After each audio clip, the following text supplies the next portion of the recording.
Сәлем достар, бүгін біз көз қабілетін жақсартуға арналған табиғи смес дайындайтын боламыз.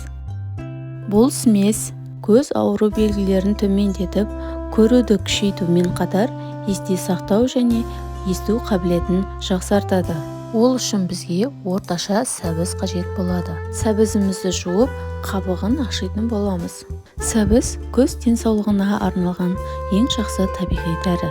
Құрамында бета-каротин деп аталатын зат бар. Сәбізді жеген кезде ол сіздің денеңізге А дәруменіне айналады. Одан кейін А дәрумені ретинолға айналады. Бұл денсаулық үшін өте маңызды қосылыс және сіздің көзіңіздің көруіне жақсы көмектеседі.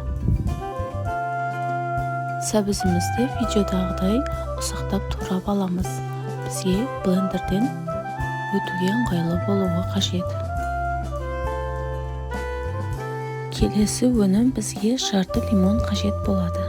Лимонды жуып, сыртын тазалап алатын боламыз. Лимон С витаминіне бай, және де суық тигенде ең бірінші көмектесетін құрал ретінде бәрімізге анық.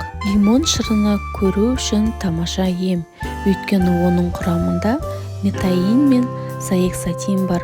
Бұл қоректік заттар көру қабілетінің жоғалуының негізгі себебі болып табылатын тамыр дақтарының дегенерациясына өте пайдалы. Лимонды ұсақтап турап, дәндерінен ажыратып аламыз. Келесі өнім грек жаңғағы. Ол омега 3-ге бай және мидың жұмысын жақсартуға көмектеседі. Блендерімізді қойып, дайын болған өнімдерімізді саламыз.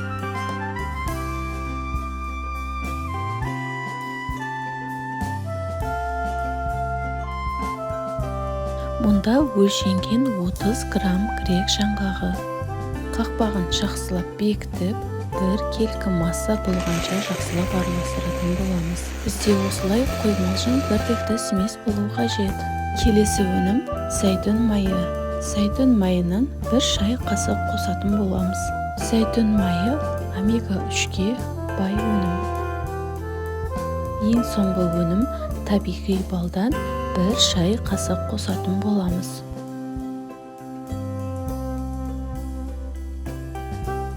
Тағы да жақсылап араластырып алатын боламыз.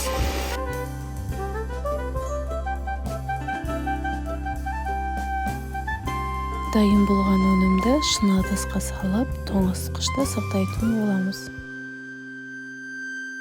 Қолдану тәсілі: ұйықтар алдын 1 шай қасықтан тұтыну қажет. Ақпарат ұнаған болса, арнаға жазылуды ұмытпаңыз.